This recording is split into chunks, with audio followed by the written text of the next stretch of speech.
Hello, fellow nerds, and welcome to Our Nerdiest Thing. Today, we're going to be discussing our fall favorites, books and beyond.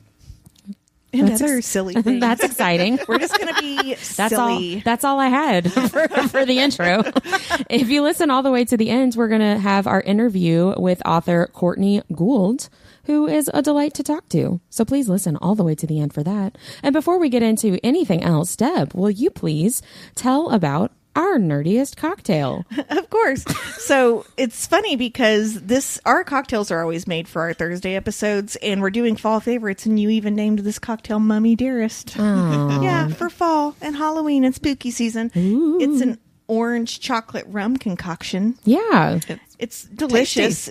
You're going to want to edit the recipe the way that we told you to. Otherwise, you're just going to get fucking wasted. Yeah. But you might get wasted anyway. So drink with care. The recipe's on ournerdiestthing.com and on Instagram at ournerdiestthing. Was it the Long Island iced tea where like all the ingredients are just alcohol? Oh, yeah. That's kind of what it's like a splash of soda. Yeah, for that's color. That's what this drink is. Yeah, it's got like 2 shakes of bitters in it, and the rest of it's alcohol. So in Whitney, she has like PTSD from season 1 when Mindy and I got wasted on a rough drink. And you wouldn't know because we edited it out. But I was trying to tell a story, and Whitney looks at me and goes, "I'm not understanding what your point is." And I was like, "I don't know. No, I don't know. No one does, and that's the fun of it. I don't know what I was trying to say." But I was like, and then she like did some stuff, and then you were like, "Okay." And I'm over there like, yeah. Let's get you home, honey. Anyway, yeah. Well, let's get into our nerdy news. I only have one, so I will go first. Friend, So we take 1 week off, and none of us can get our shit together. Whitney's not even drinking. friend of the podcast, Elle Mitchell, has a new book that just released. It is book 1 of a duet. This book 1 is called Pretty Poisoned. It came out on September the 9th. It is Kindle and paperback edition. It's a dark rock star why choose romance. Almost said romance. I think Whitney got drunk off the fumes of this drink. It's like just being near it. It's like a contact high. It's a dark rock star why choose romance with a lot of trigger warnings. And Elle has put up, as of this recording, she has a whole Instagram post that are all the trigger warnings. So go check out at Elle Mitchell to check all those out and make sure that this is something that you want to read. So this book follows Tegan, who is our female main character, who is obsessed with the occult and true crime. She's trying to start her own true crime podcast, and she starts following Gods of Tomorrow, which is a rock band that has a reputation for a taste for blood and girls missing and dying under mysterious circumstances where the band shows up. So everyone seems solid choice. Everyone seems to be looking the other way, but Tegan wants to look into it and apparently finds sexy times. You know what, though? Our Thursday episodes are Butcher and Blackbird, so we don't really have anything to talk. Right? Yeah, Elle has made a really big deal that if you do not like blood or a little squeamish, please don't read this book. It's funny. It's not the blood that ever bothers me about books. Like I know there's knife play in that book too, and I've read that, and you know, it's not for me, but like it doesn't bother me. Yeah. I didn't read Elle's last book because of like the trigger warnings that had to do with like growing up, which Yeah. I don't think this one has. So I think I'm gonna read it before you do. Yeah, no, it's a lot of like dub-con, non-con, knife play. I have to say, I'm going to talk. One of the books I'm just finished is called Accidentally Amy. It's really, really cute. It's by Lynn Painter, but her whole thing is, oh no, I'm sorry. It's not Accidentally Amy. It's Truly Madly Deepy. What the fuck is wrong with us? I'm afraid to talk this week. It's Truly Madly Deepy. Is there double penetration in it? DP. Oh, I wish. Truly madly DP. Just spit all over the place. Mindy, that was a good one. Actually, it's Truly Madly Deeply. Like the song from the 90s, right? Right. By LJ Shin, which just came out. I got an audiobook arc from Libro FM. Thank you so much. But the whole thing is she wants to start a true crime podcast, and like she won't because she can't afford a studio. Oh. And I'm like, bitch, it is not that hard to start a podcast. You don't need a whole can go to the studio. public library at some of them. And You can record on your phone. there. Recording stuff, yeah. So in this book, though, because it did just come out and it's something I wanted to share, the book's about conceited, unattainable, and downright delicious renowned Michelin star chef Ambrose Casablancas. He has one passion in life, and it's food and his younger sister's best friend. Oh, I thought you were going to say his passion was pussy. We've been off for some time. Picturing Dick Casablancas from Veronica Mars. Oh my gosh! No, it is not.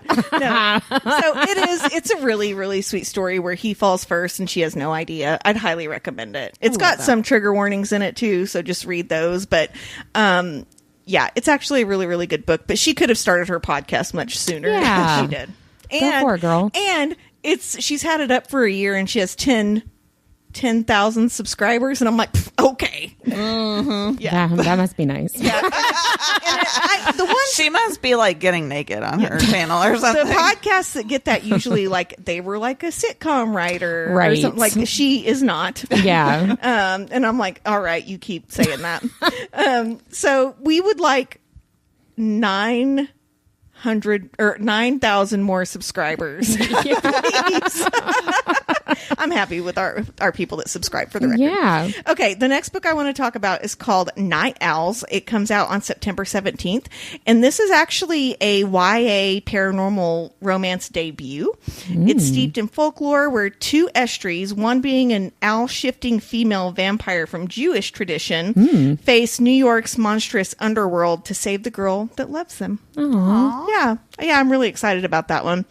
The third one is called Such Lovely Skin, and it has an evil video game, a lying Twitch streamer, and a demon hungry for her secrets. Well, okay. I know. That took a quick turn. Well, I was going to say, I wasn't thinking gaming when you said Such Lovely Skin. I know, me I'm too. thinking, like, is this a cannibal book? That's because I've been reading Butcher and Blackbird. I think that the demon's trying to take her identity. Oh. Well, and that would make sense in the gaming world that she has a skin. Right. Like, it's a gaming skin. Okay. She has skin. I mean, yeah, but I mean, like, the gaming skin. What did the boys always say in elementary school? Hey, your epidermis is showing. What? They did that? They didn't say that in my elementary school. Yeah, so like one kid would walk up to another kid who was dumb, and he'd be like, dude, your epidermis is showing. And he's like, no, it's not. No, it's not. They didn't do that at my elementary school.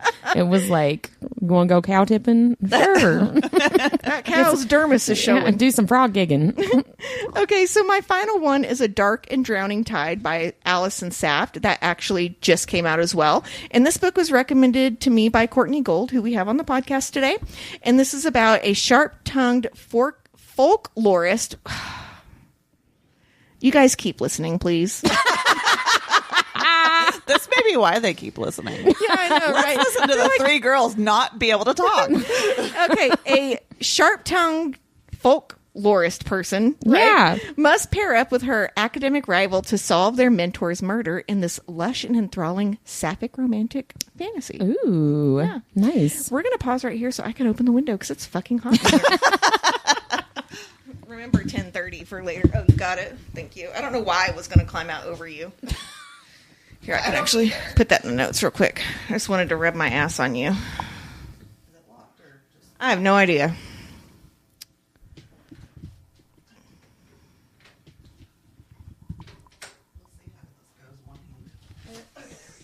Look how strong you are.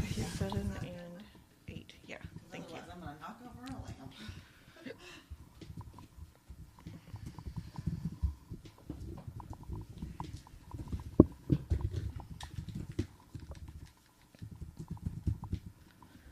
Okay, are we ready? Mm-hmm. Okay, so... Oh, I need to put my headphones on. Okay, so the only other thing I want to talk about in our nerdy and dirty news is we had told the listeners last week that there was going to be a poll on our Instagram page for who had the worst small dick energy. So, drum roll, please. Okay, thank you.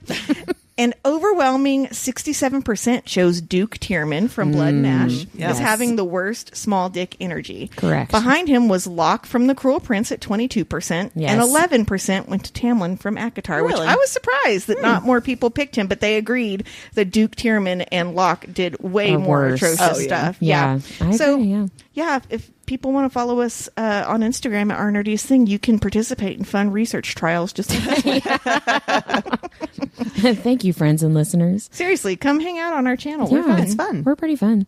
Let's get into the nerdy and dirty, what we are reading. Mindy, what are you reading?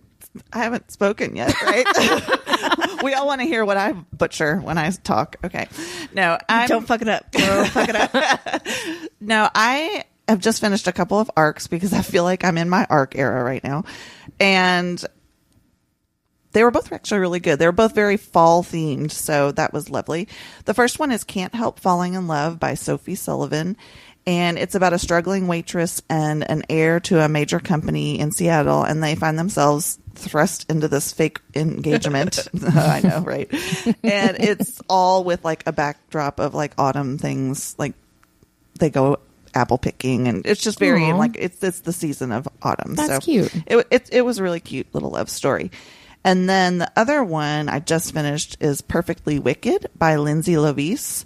I hope I'm saying that correctly. And in this one, the main female character is the owner of a struggling apple orchard and cider company, but they have a paranormal secret ingredient. And she clashes with the star of a paranormal reality TV show that comes to investigate the town. And then their business says their business is potentially haunted. Oh. So, yeah. And then, of course, they're enemies to lovers kind of, So then they do it with a ghost. No. Missed opportunity. Yeah. They didn't. Was the ghost even there for then? Yeah. God, what a waste of time. But those are both like good spooky season. Yeah, they were great stories. light spooky season reads. And don't forget though, last week I did convince me to read this book, which was The Witching Hour with the Mayfair Witches. Oh, yeah. And she fucks a ghost, so we got you covered. So there you More go. than one. If You that's have what you're options, dear that's what you're listeners. looking for. I'm pretty sure that ghost has fucked all our ancestors too. That's a little skeevy. Yeah. Yeah. But he doesn't have like a corporeal dick, so it's fine, I guess. Only if Doesn't sound very good. Only on Our Nerdiest Thing is the phrase corporeal dick introduced. Yes. non-corporeal. Corporeal. I feel like Tom Brokaw. And that was for our younger listeners. They're like, Tom Hiddleston? What? Well, I am currently knee deep in arcs as well. But before I had to start reading all of those, I was like, you know what? I'm going to reread some books that I've read That's a shocker. more than once before. So I reread 3 out of the 4 of the off-campus series books by Elle Kennedy, which are college hockey romance with very good spice. And I guess now they're a comfort read. So I think this month there's a new book coming out in that series. I'll have to look it up. Oh, I think you're right. Or there is one coming up. She just came out with the Dixon rule. Yeah, but I think there's one coming another up. one. I want to say it's a male for some reason. I'm not. I'll look it up. Please do not quote me because We'll add it to Nerdy News. Yeah. And then after I reread those new comfort read books, I read and listened to Slewfoot by Brahm. That's for our book club. And I started listening and reading because I was having a really hard time getting into it. So I thought, well, I'll listen. I have a bunch of Audible credits, so I'll listen to it and read along. And that did help me get more into it. But I was like, well, this is just a very different book than what I've been reading, like rom-coms and stuff. So that's what my hard time is. And then as I continued to read and finish it, I was like, oh, that's not why I was having a hard time getting into the book. But I didn't like dislike it. I don't know. I just have a lot of mixed feelings. For you. I think it was just not for me. But I will say, for the most part, I enjoyed the narrator, Barry Krynick, and her English accent, except for when she said pawpaw. Pow. The pawpaw. It's the pawpaw. I mean, I think she did a good job in that because that's what the inflection would have been like. Right. Yes. But yeah, I'm struggling with that myself. Yeah. So I'm excited to talk about it at book club. I'm excited to drink while we talk about it. Well, Deb, what are you reading? So I really have been craving some real nasty dark romance. So Ooh. I read The Sacrifice by Chantal Tessier. It's the third book in her Lords, Lords. It stands for something, but I don't want to tell you what. It's Lord period O period R period D period S. Lords. Okay, anyway, so that was super duper dark and fucked up in all the good ways, like all her books are. So I had to switch to like a rom-com because like I needed a good palate cleanser. And I just so happened to have gotten the advanced reader copy of Accidentally Amy by Lynn Painter, which I really adored. And listen, this isn't a book that I adored because it was something that like I'd never read before and it was like this brand new idea. I loved it because she did cozy billionaire romance like in a really sweet way. I knew what to expect. I knew there was going to be a happily ever after. The girl is super weird and quirky and I really loved that because like he's not trying to change her, right? And he like falls first and falls hard, and it was really, really, that really sounds like sweet. That's right up my alley. Yeah, I that's what I was loved it. just So it will be out in a couple of weeks. I'll talk about it on the podcast when it What's comes it called again? Accidentally Amy. And it's Accidentally because Amy. she goes to Starbucks on her first day of work, and she's in a rush and orders a PSL, and they keep calling this Amy chick for a PSL, and she's not getting it. So the girl is going to be late for work, so she grabs Amy's PSL and like runs into the guy and like gets it all over his shirt. And so then when she's running out, he's like, "Bye, Amy," and then he's her boss. Of course. Of course. Actually, it's worse. He's her boss's boss, which is even worse. So yeah. Only my friends call me Amy. Yeah, but it was I mean, I ate it up. I loved it so much, and it was just I love really books like that. great book, like to feel good at the end. Sometimes you just need that. Yep, you do. Sometimes you just need to feel good. Well, every day. Yeah. So that's what we're reading. What are you guys watching? Mindy, I'm excited to hear you talk about this because I keep seeing stuff about this show and I've never actually watched it. Yeah, it kind of came up in my suggested, and I took a break from Alias and I started watching Kevin Can Fuck Himself. And it stars... I wish I could fuck myself. It stars Annie Murphy, who we all know as Alexis from Schitt's Creek. Yeah. And I love her. It's kind I of... don't think I knew that was her name. I don't know how to describe it, though. It's very meta. It's kind of a dark comedy about the pressures of being like the perfect sitcom wife. It's very meta. When she's interacting as the perfect wife, it's like she's on a set of a sitcom. It's when she's interacting with her husband, who's like this meathead, and he's got this meathead neighbor best friend, and so there's like a laugh track and all this stuff, and then she like leaves the house and she closes the door, and it gets very dark. Like the lighting gets very dark. It gets very real world, and she like a Breaking Bad kind of like show. she just takes a deep breath, and she's like can like stop being this fake person. So it's going like kind of off the rails right now. I don't know. What network is it on? It's actually on Netflix right now. Okay, cool. I think it's a made for Netflix. So there's like 8 episodes in the first season, and there is a second season. I'm about halfway through. There's some interesting characters, and it does have some very funny moments, but I'm still trying to like figure out where it's all going. Yeah, like what is the show about? But it's interesting. It's definitely got me interested. I've seen a lot of good stuff, good reviews, that it's really smart and very unique. And it is more of a cerebral show than you would imagine it is, because it does make you think like, what is going on here? And why do people do that? Like, am I smart enough to watch this show? I sometimes ask myself that. What's ironic is I was actually watching a little bit of Schitt's Creek today in the background when I was typing up some notes for tonight, and I think she is so funny on that show. She really is. But it was the episode where she wants to take some college courses because she's working at Ted's vet clinic. Yeah, and she doesn't realize she can't take college credits if she doesn't have a high school diploma. Yeah. And she's like, well, everyone just hung out over in Hollywood, so it was fine. Yeah. It was really, really cute. But I'm also watching Emily in Paris. I've actually only been able to watch one episode so far this season because it's one of those I want to like actually sit down and watch. Yeah. And I also have to watch it with my daughter, and our time is very limited together during the school year. Yeah. So, which sucks. That does suck. Yeah. That's what I'm not loving. Well, I'm still watching Buffy. I'm almost done with season 4 and wanted to discuss Just like WTF, much like I did when I watched the hyena possession episode of season 1. I kind of felt the same bewilderment. Can you remind us what those sound like? No.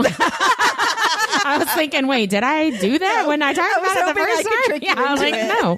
So this was season 4, episode 18, called Where the Wild Things Are. And while I was watching it, I texted you guys, like, what is happening? So it was very, very weird. It will not ever top the hyena possession episode from season 1, but I still have a lot of questions. So the plot of this episode basically is that the frat house that Riley lives in used to be a home for wayward children, where the house mother was basically a religious psychopath and abused these poor kids for having like, you know, sex drives and wanting to be like normal teenagers. So Riley and Buffy's sex marathons like woke up the bad energy in the house and made it kind of get haunted by the spirits of the kids who used to live there, but they weren't actually ghosts and they weren't actually spirits. It was like spirits from that time, but the people could still be alive, but they were feeding off the sexual energy, and then they were making really weird things happen in the house. So first of all, that whole premise... They were making everyone in the house think sex was dirty, too. Well, only some of the people, which is one of my questions. But I'm like, that whole premise of how your sex life is making a house kind of be haunted is like very much, wait, what? So I was very confused from the get-go. But... So basically the spirits of sexually repressed and traumatized teens is like haunting this house. So, okay, that does not explain the 2 main questions that I still have after finishing the episode and trying to find the answers via Google. So Riley and Buffy were essentially at one point spelled into having sex nonstop forever so that the spirits could live off of that energy, and it would have eventually killed Buffy and Riley.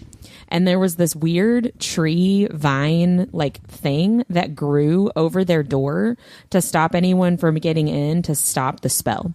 So question 1, why is there a tree vine thing? And why did the magic create a tree vine thing? Because that seems to just be a random, like, that doesn't have anything to do with sex.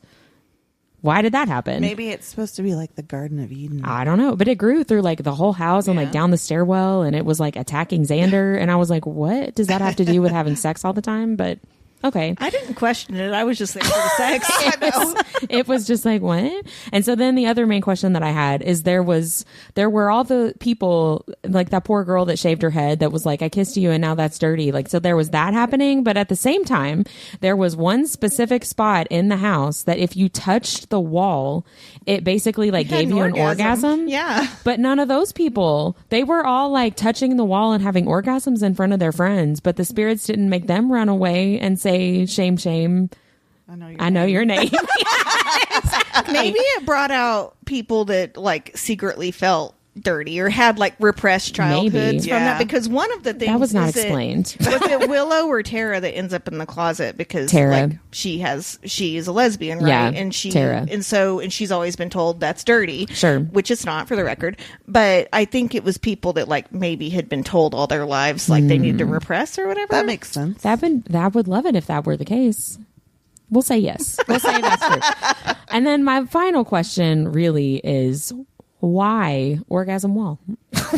Question mark. My question is, why not? I know. I was like, it was so crazy. And I also, actually, this is my final question, but this is more of a like, what happened after? I think about those people that were like having wall orgasms.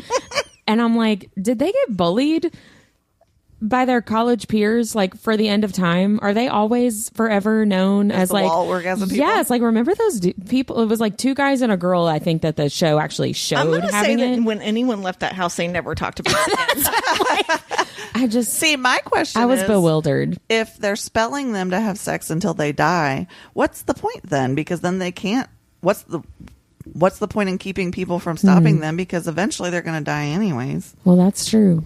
I'm like, that wasn't very well thought out.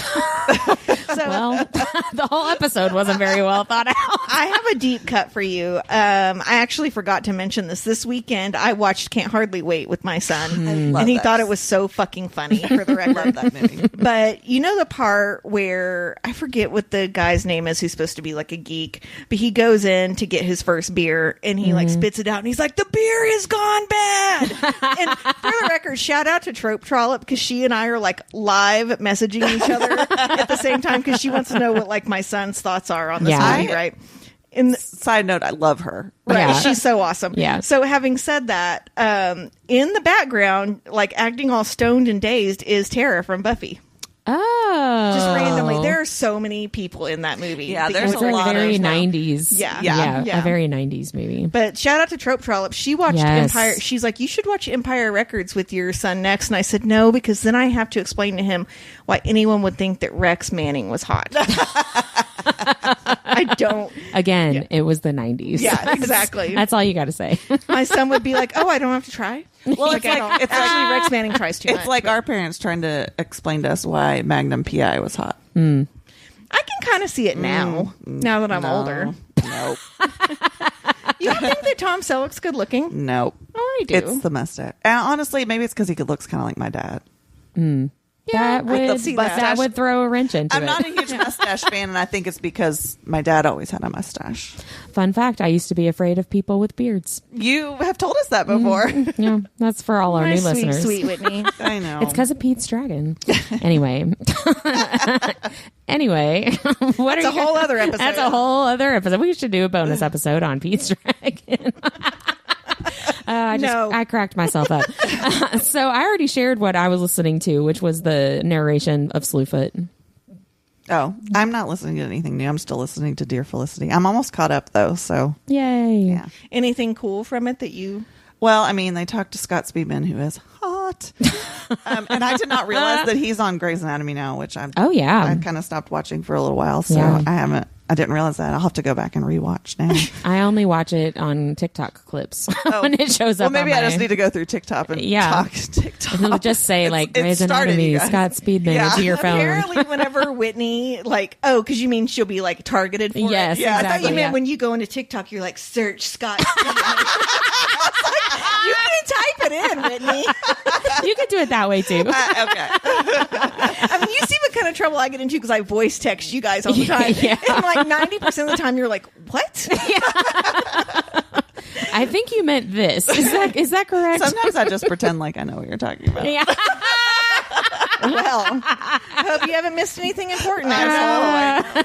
So I'm still listening to Born of Blood and Ash, and I'm still listening to it for two reasons. Number one, I had to stop and listen to the Truly, Madly, Deeply book. Yeah. It was an arc and it was due.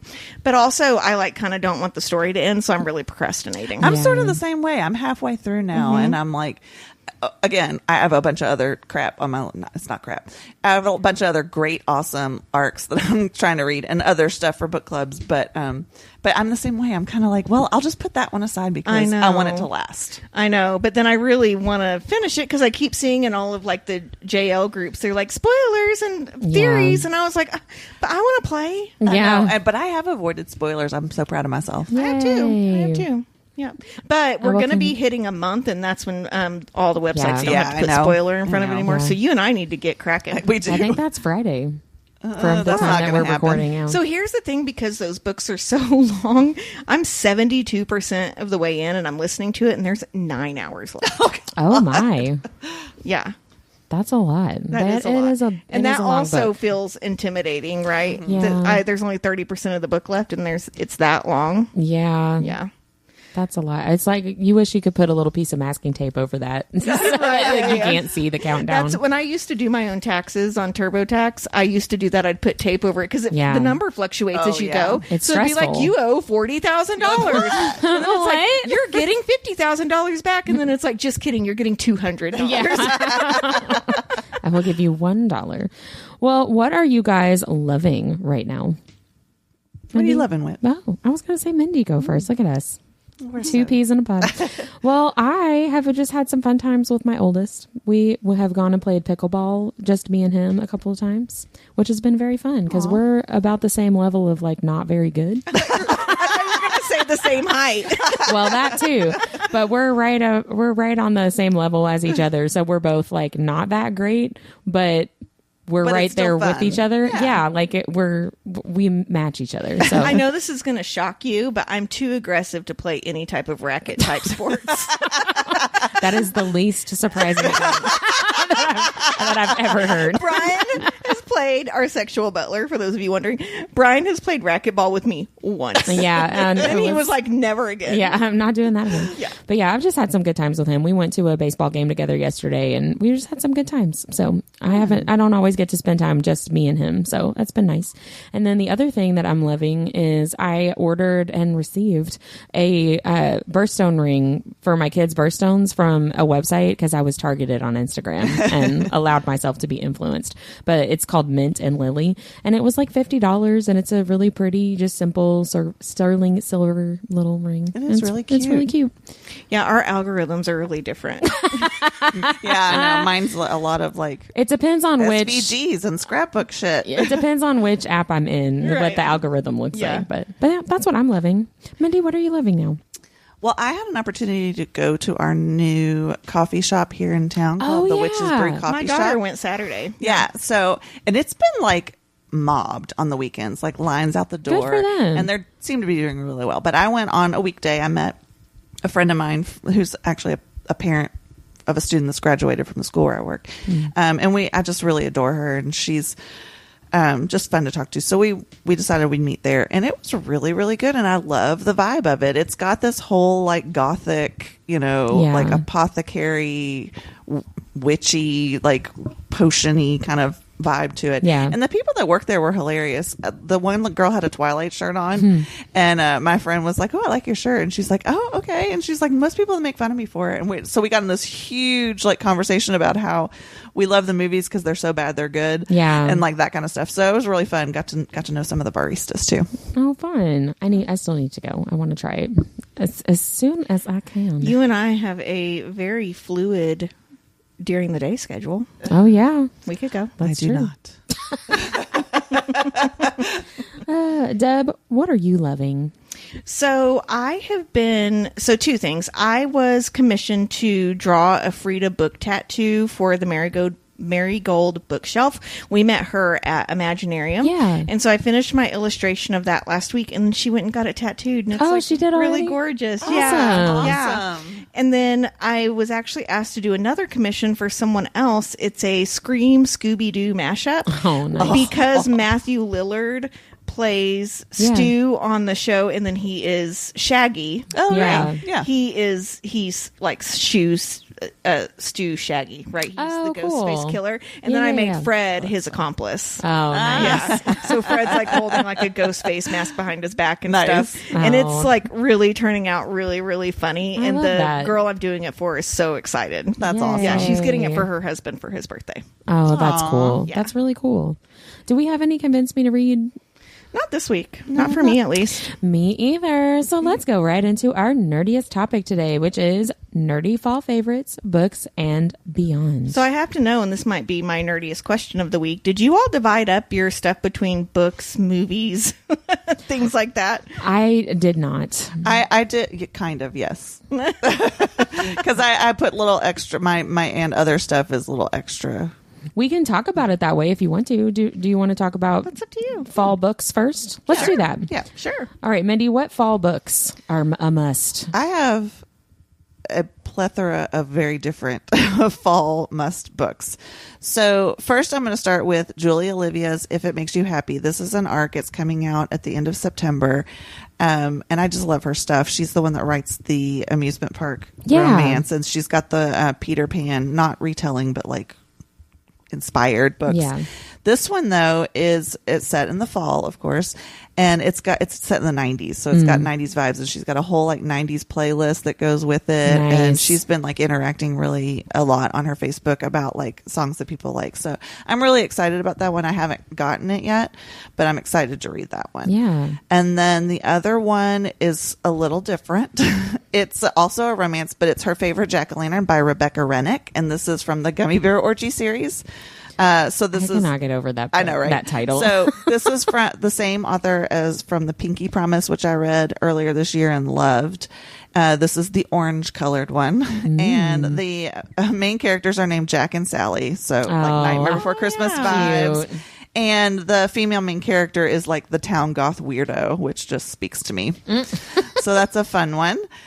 This is a very different one. This is one that my oldest and I both loved when we read it, and it's The Night Circus by Erin Morgenstern. and it's got like a spooky circus that's only open at night, 2 competing magicians who are drawn to each other but have to like see the competition through because only one of them will survive. So I need to try to reread that because I read it right after another book, because doesn't their circus change locations? Yes. I had read something else very similar, and the books were very different, but the premise was similar, and I was like, I can't do it. I just can't. I can't do it. But I need to, because I mean, a lot of people love it. I will say it does take like a little bit to get into because you're kind of confused at first, but then it pays off in the end. It's just a great read. And then for a quick middle grade read, I suggest The Graveyard Book by Neil Gaiman. And it's about a young boy with a traumatic past who befriends some ghosts that basically help raise him, and then he makes a new friend that's not a ghost. Oh. And so, but it's very Neil Gaiman, so it's got that spooky vibe, but it's not as like grotesque as some of his other stuff. Yeah. So I just love that book. I suggest it whenever a kid comes in and is like, oh, I like creepy horror stuff. I always suggest that book. Then I only have 2 more. So these are both Book of the Month selections. The first one is The God of the Woods by Liz Moore, and it's set at a summer camp where the 13-year-old daughter of the camp owners goes missing, and then secrets about the family start to unfold. Ooh. And I haven't actually read it yet. It's on my shelf, but it's gotten rave reviews from all the Book of the Month people. And then the fans have spoken. The fans have spoken. And then the final one is Sleep Tight. This is another Book of the Month that I'm looking forward to reading. And this one's more of like a creepy mystery thriller kind of. So there's the sole survivor from a serial killer's final killing spree, and he was a kid and he got sent to an asylum, and then years later the killer's caught, but the detective that caught him is found dead the next day. Oh. And so his daughter, the detective's daughter, is trying to kind of unravel the mystery, and she has to go talk to the boy who survived, and he kind of may not be what he seems. It just it gives me like really good old school Stephen King vibes. Yeah. I'm really excited to read that. Okay, it's interesting that you brought him up because I ARC read his book Mr. Lullaby, and I was going to give it 5 stars, and I don't know if it was an ARC, if it was because it was an ARC. I need to go look it up, but literally the ARC just ends. Oh, very weird. Suddenly. This is the guy who wrote Sleep Tight? Yeah. Okay. Yeah. And Mr. Lullaby was very Stephen King, things that go bump in the night, but also people are crazy. I feel like Stephen King's really good at that. And so I would highly recommend that book, but maybe inbox me first and I'll tell you if the actual copy has an ending, because I was pissed. Yeah, that would make me mad. Yeah. But yeah, and I'll get you updated on Sleep Tight when I read it. Yeah. I'd like to borrow that from you when you're done. Of course. Well, thank you, Mindy. Thank you for all those book recommendations. Deb, what are your fall books? I have 3 categories. For books? Yeah. I have horror books, dark romance books, and then books that I find nostalgic because I read them in the fall. Okay. So I feel like I've really been in my horror era for like a couple of months now. Not horror. Don't be assholes. Horror. Horror. The Roger. The Roger. But I love reading spooky books in September and October. It's like me too. The best. Weirdly enough, all but the first of my faves in this category are also on the screen and filmed very well. Oh. So you could read it. Please read it first and then watch it. Don't always watch it. Yeah. So the first one I want to talk about is What the Woods Took. This is by Courtney Gold. It actually comes out in December, but she's on the podcast today. So you can keep listening to find out more about that book. The next one I want to recommend in the horror genre is The Amityville Horror by Jay Anson.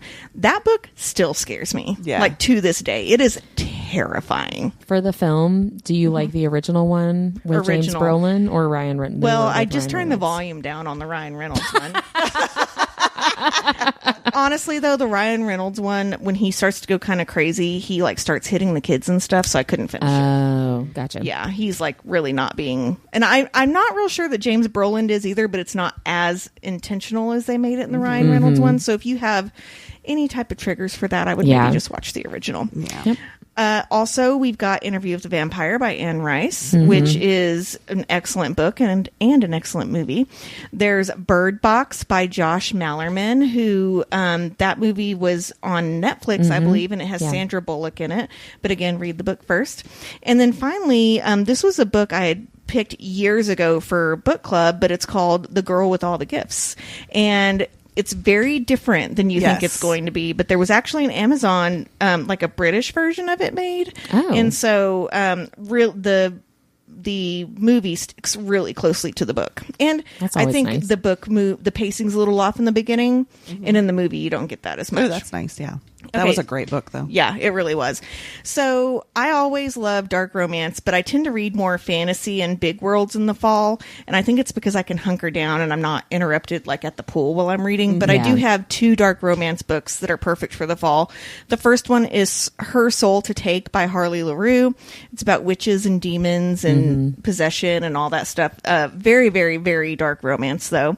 And then Butcher and Blackbird. I had to say nice. it. Right? Yeah. I read that on Halloween last year. I read it in one day. Oh, there were like kids coming to trick or treat, and I'm like, "How much candy do you want?" God, I'm trying to read. And then I'm busy. finally, books that are nostalgic to me because I read them in fall or winter are From Blood and Ash. I read that for the first time in November. The Bridge Kingdom by Danielle Jensen, which is the same. I read Manacled in the winter, and I think these are all great books for like dark, when it gets dark early. Oh, yeah, definitely. And then finally, The Invisible Life of Addie LaRue. I actually was finishing that book. I was finishing orders for my business on Christmas Eve, and I was sewing, and it was midnight, and I was crying into my sewing machine. Yeah, so those are the books I recommend. I think I didn't give descriptions because I think most people have probably heard of those. But yeah, that's true. They're my faves. Yeah. Well, shockingly, I only have really 1 book recommendations. Well, technically, no. I have 2 book recommendations, but only one of them is a specific recommendation.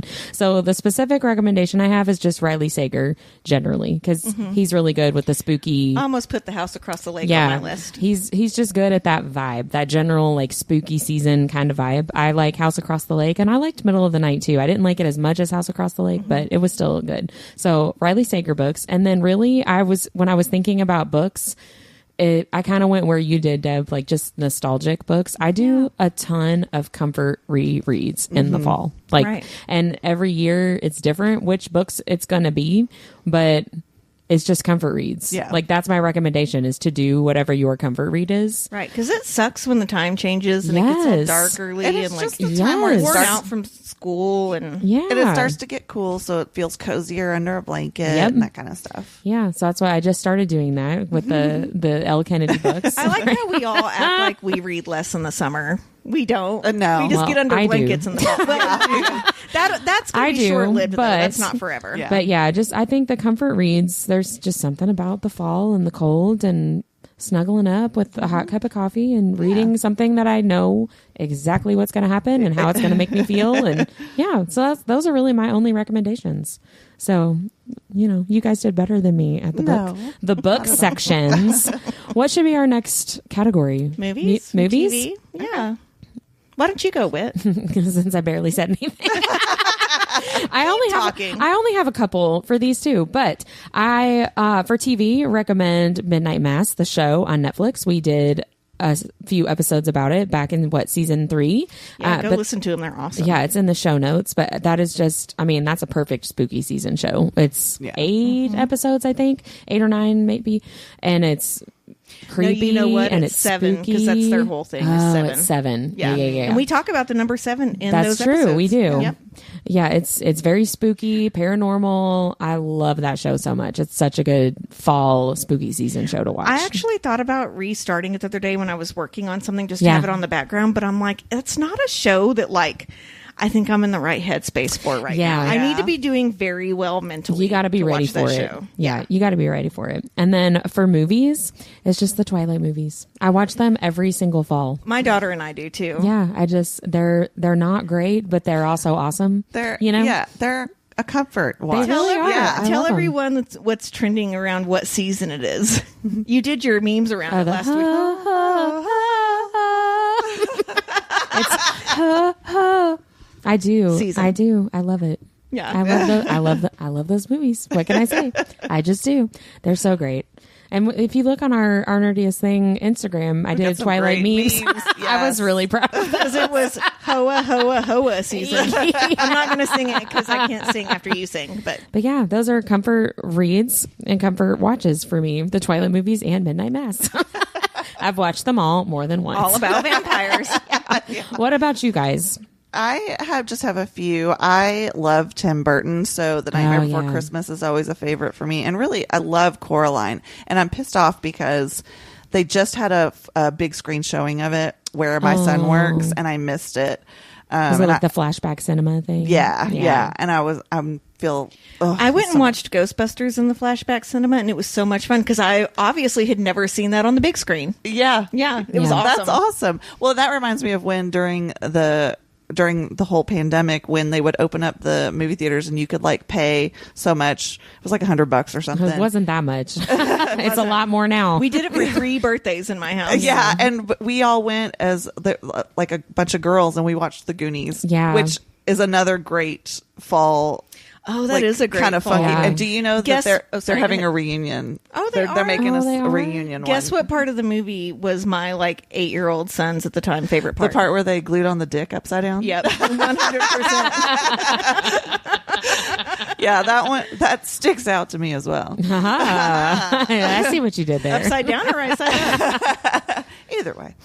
But then the only other one I had was The Lost Boys, and I think that's because we had just talked about we need to watch that. We're going to do an episode on The Lost Boys, aren't we? Yeah. So Whitney's never seen it. Are we going to watch it together?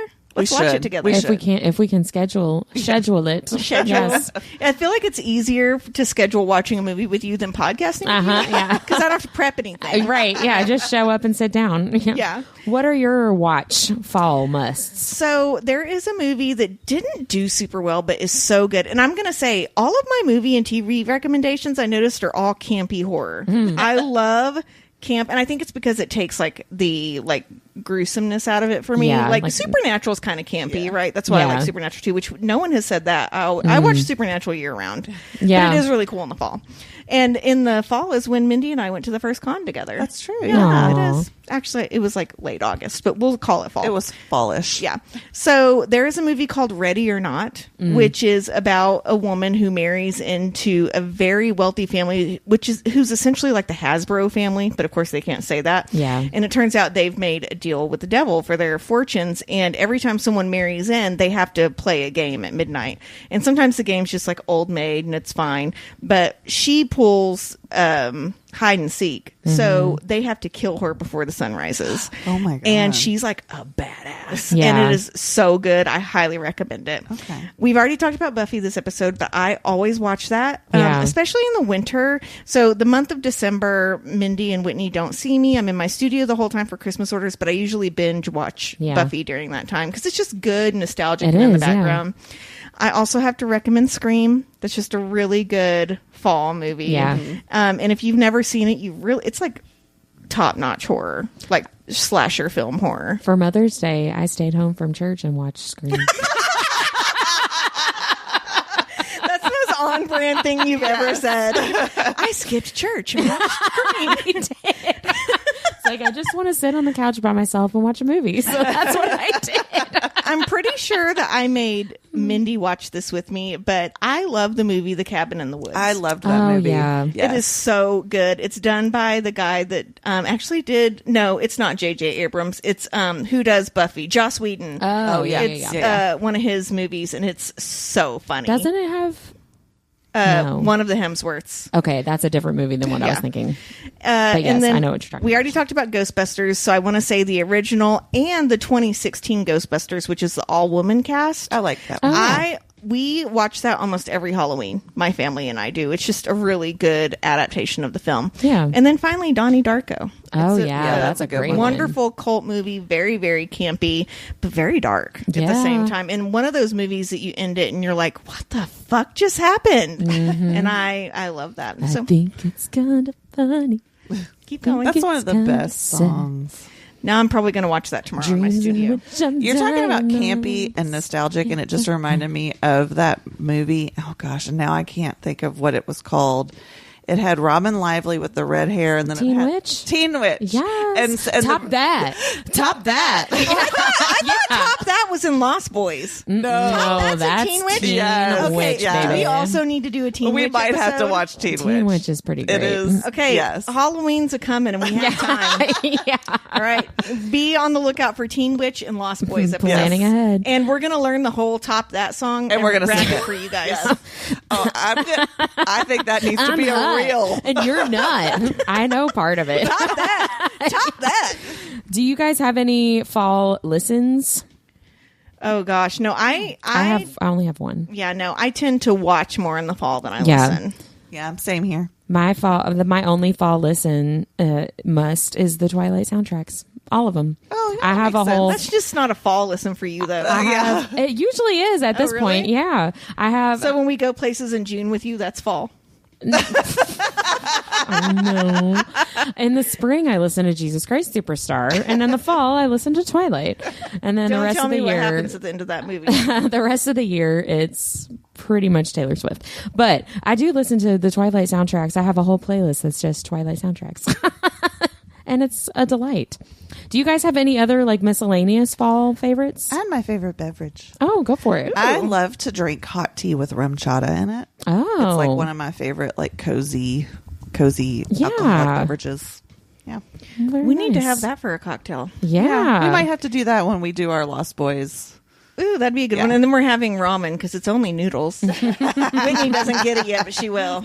No, I have two miscellaneous fall favorites, and it's soft, cozy blankets. I have two favorites that I tried to find links to, but they're like discontinued or something. So I was like, one more for me. She's Sorry. not sharing with you. Sorry, everybody. And then just anything cinnamon, like cinnamon tea Yeah. or cinnamon. I'm really digging cinnamon in my coffee right now.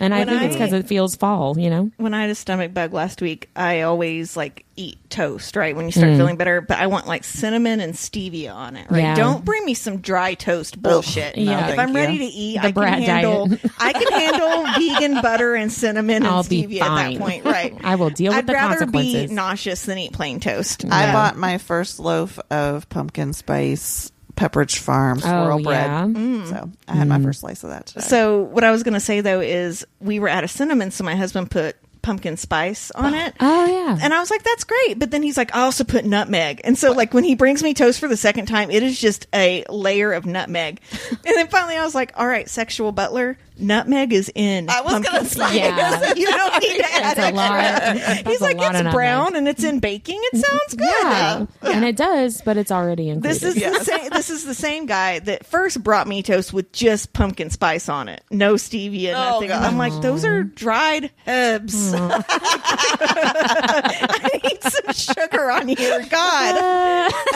The sexual butler does a good job 98% of the time. At least make me a But tincture. He does not know how to make cinnamon toast. Well, he does now. Womp womp. It's not the first time I've been sick in our marriage, Whitney or Mindy. You would think. Yeah, he would know, yeah. Thanks for Womp editing womp. and producing this. Yay, Brian.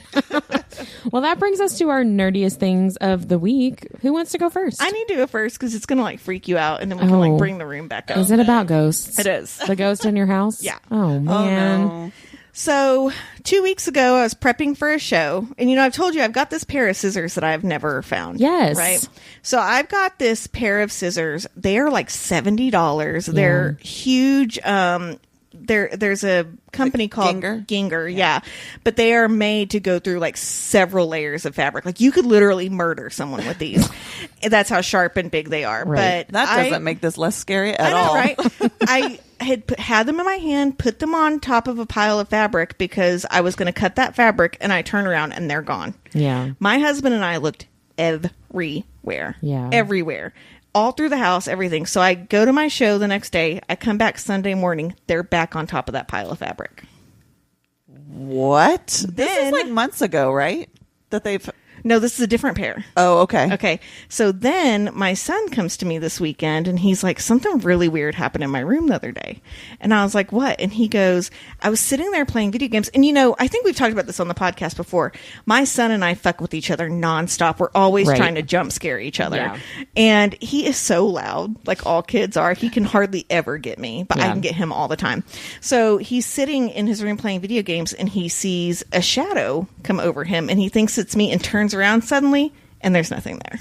Nope. And I told you a million times in my studio, you know how when someone walks behind you and like the air changes? That happens all the time in my studio. Yeah, no, thank but I you. asked him, I was like, were you scared? And he's like, no. And I was like, yeah, I think it's like friendly. It's never done anything negative. It just, is there sometimes. So now I felt it first. My husband has heard it, and now my son has seen shadows. Oh my gosh, no. Yeah. I don't like it. I know. So that's a big nope. Nope. Again, if it's not hurting anything, I know, it's but pleasant.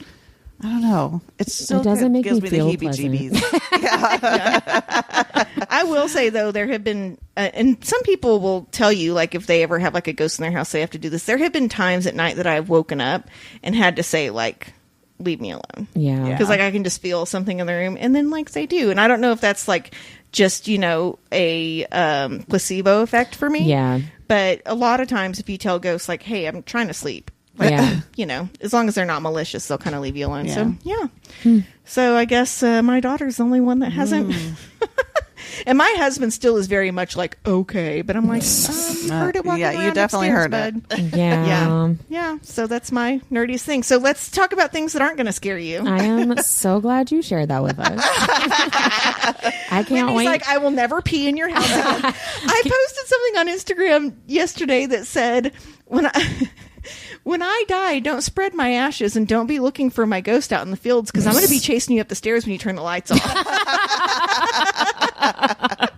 That's my friend and I used to do that. We would run up the stairs because we thought somebody was behind I still us. do that shit. I was going to say, there's no use to for I don't go to the bathroom in the dark. I turn the lights on. Oh, absolutely. Yeah, I don't go anywhere with a mirror in the dark. No way. It helps with our dog now because he follows me around more than he does anybody else. I think he knows I need the emotional support. Protection. He's like that with me and Liam because both Liam is me basically like just a young boy version. But hey, Chewy, I need to pee. Where are you? Yeah. Well, Mindy, what's your nerdiest thing? My nerdiest thing is the shirt I'm wearing. Nice. So, first of all, yesterday my husband and I went to Holiday World, which is an amusement park near here.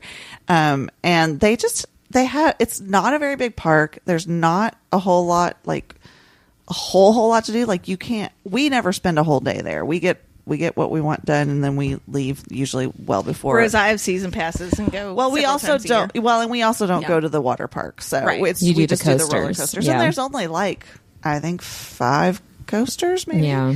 But they have this new one this year, and it's so cool. First of all, the theming is like Disney level theming. It is That's so what cool. I said about it. Yeah, you walk. It's called Good Gravy, and you walk in, and it's like you walk into Grandma's house at Thanksgiving, and there's like old pictures on the wall. There's like gravy boats. There's like trophies of like gravy. The gravy cup. Yeah, the gravy cup or whatever. And like all the rooms are decorated like 60s grandma.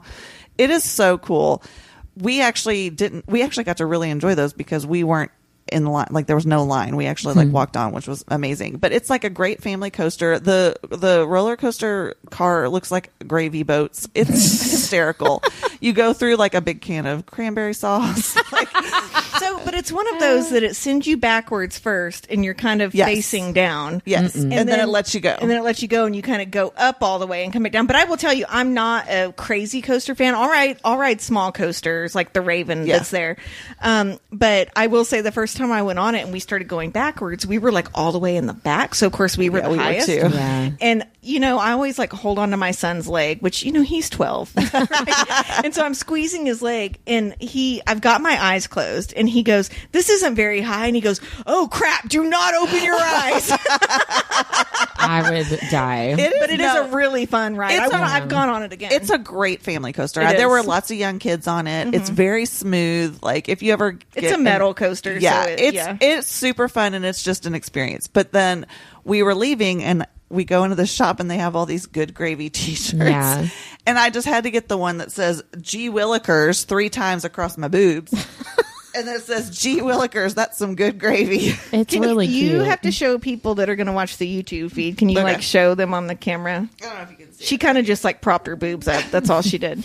But it's very vintage looking, but yeah. It's really cute. It is very cute. Yeah, but that for our like Ohio, Indiana, Kentucky listeners, it's a very, very clean park. They do a really wonderful job at Halloween. Like we're going again in a couple of weeks because they have a corn maze. Yeah, got, like, these little tiny haunted houses that are family friendly. And then they are now doing like drones fireworks shows. Oh, I didn't know that. I mean, it is, if you're expecting Disney or Hershey's Park, that's not what you're going to get. Well, sure. If you want like a really sweet amusement park that's very, very clean, it's like perfect for that. And as you said, we go to the water park all summer. It's one of the best water parks I've ever been to. Darren and I were looking at the water coasters. We're like, why don't we ever go there? The new one, the Cheetah, is so much fun. We need to go do that. But the other thing we did while we were there, and I just have to share this because it was hysterical. We decided, we're like, well, we walked onto all these. We'd already ridden a bunch of roller coasters. We're like, let's do some of the other stuff. So we got on the Turkey Whirl, which is like, I love the Turkey Whirl. And Darren is probably about as competitive as you, and so he was like, we're gonna get this fucker spinning. So we were spinning so fast and so hard, and he would be like, lean this way, lean that way, and he was like getting all the physics of it. And I mean, at one point I thought we were gonna fly off. I was laughing so hard I about peed my pants. I'm screaming, laughing. We're tears streaming down our face. We walked off and we're like, that was the best ride of the day. Aww. It was so hilarious. I love that you guys do that. That's so fun. And I'm like, no, I'll sit on the bench and wait. I'll wait for you guys. I will say, I don't do the huge coasters there, so I always take my Kindle and I'll just find a spot in the shade and read. Yeah. My husband's like, are you sure? And I'm like, go away. 100% sure. Yeah, I'm good. Well, I have 2 nerdiest things. One is like super nerdy and the other one is like fun nerdy. So the super nerdy thing is I've linked, because I can't remember her name at this moment, but I've linked this TikTok account on the show notes. The dense bean salad girl that's like, I need to know about this. What she calls herself. Okay, so she's on TikTok and she shares these dense bean salad recipes, which is exactly what it sounds like. It's a salad that you prep at the beginning of the week, and it's a bunch of like chopped up vegetables and protein and beans, and they're very easy to customize, right? Like if you're vegetarian or you're vegan or you're dairy free or whatever it is. And I am trying to shift at least some of my eating to like a Mediterranean style for PMDD purposes, and dense bean salads. What's a Mediterranean style diet? So Mediterranean is a lot of like seafood, a lot of vegetables, a lot of beans, a lot of whole grains, a lot of fruit, and not as much like red meat, not as much chicken, that kind of stuff. So dense bean salads is like right up there, perfect. So I've been eating those for the past couple of weeks, and they're very delightful. And they're delicious. Will you bring me one so I can try it?